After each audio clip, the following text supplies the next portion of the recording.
ओडिशा की पहली बीजेपी सरकार ने सफलता के साथ 1 साल पूरा किया है।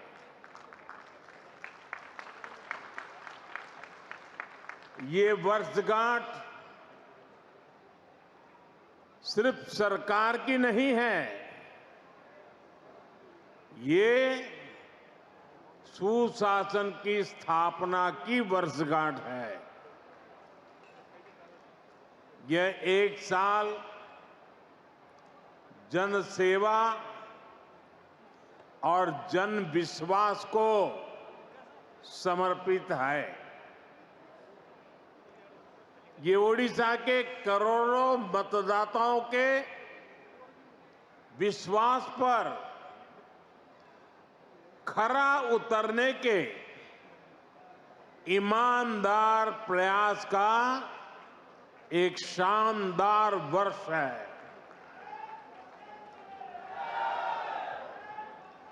मैं ओडिशा की जनता का, आप सभी का हृदय से अभिनंदन करता हूं। मैं मुख्यमंत्री श्रीमान मोहन मांझी जी और उनकी पूरी टीम को भी बहुत बहुत बधाई देता हूं। आप सभी ने प्रशंसनीय काम करके ओडिशा के विकास को नई गति दी है। साथियों, ओडिशा सिर्फ एक राज्य भर नहीं है, ये ओडिशा भारत की विरासत का दिव्य सितारा है।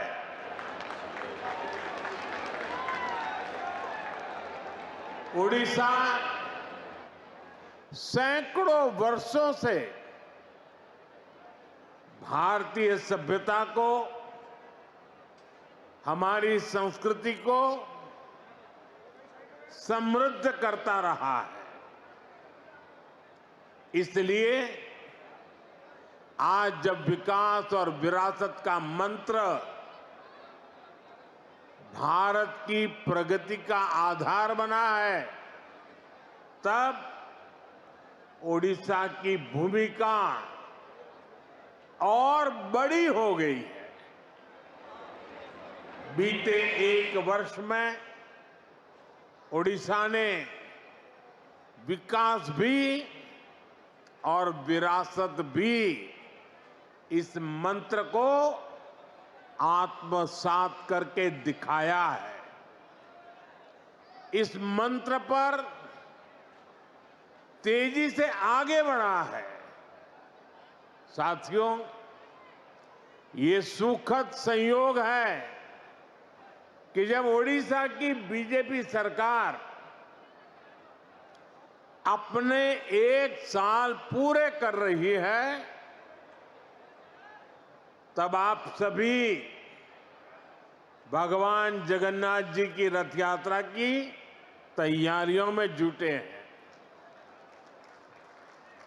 महाप्रभु हमारे लिए आराध्य भी है, प्रेरणा भी है, और महाप्रभु के आशीर्वाद से श्री मंदिर से जुड़े विषयों का समाधान भी हो गया है। मैं मोहन जी और उनकी सरकार का अभिनंदन करता हूं कि उन्होंने करोड़ों करोड़ों भक्तों के निवेदन का मान रखा। यहां सरकार बनते ही श्री मंदिर के चारों द्वार खोल दिए थे। श्री मंदिर का रत्न भंडार भी खुल गया है। और ये कोई राजनीतिक जय विजय का विषय नहीं है।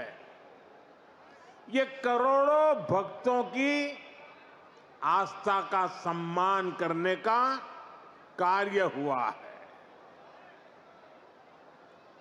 साथियों, अभी 2 दिन पहले मैं कनाडा में G7 समिट के लिए वहां था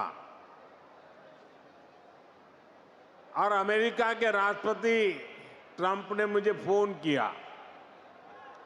उन्होंने कहा कि अब कनाडा तो आए ही हैं, तो वॉशिंगटन होकर के जाइए, साथ में खाना खाएंगे, बातें करेंगे।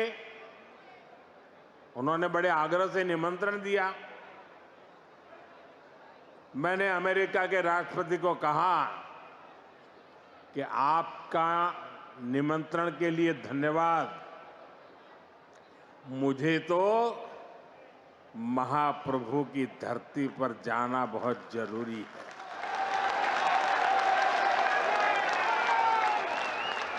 और इसलिए मैंने उनके निमंत्रण को नम्रतापूर्वक मना किया और आपका प्यार, महाप्रभु की भक्ति मुझे इस धरती पर खींच करके ले आई है।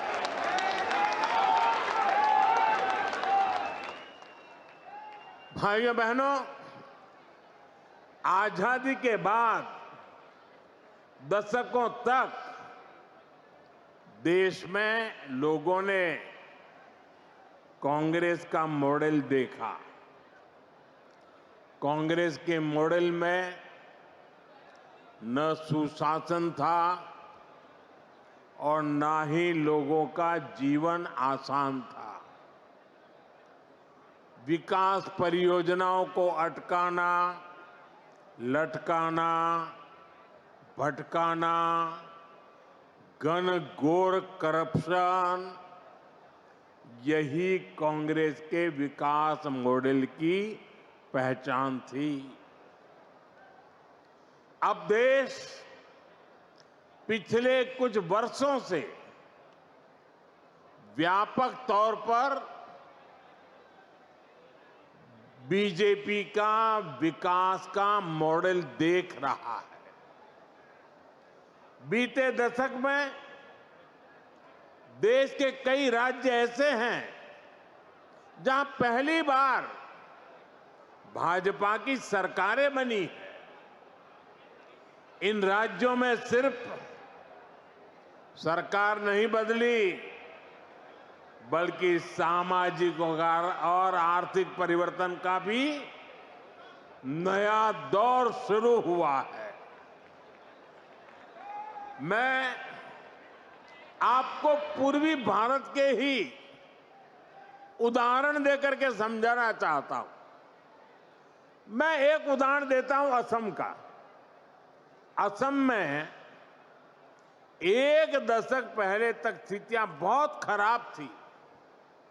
अस्थिरता, अलगाव, हिंसा, यही सब कुछ असम में नजर आता था। लेकिन आज असम विकास के नए रास्ते पर दौड़ रहा है। कई दशकों से जो उग्रवादी गतिविधियां चल रही थी, वो बंद हुई है।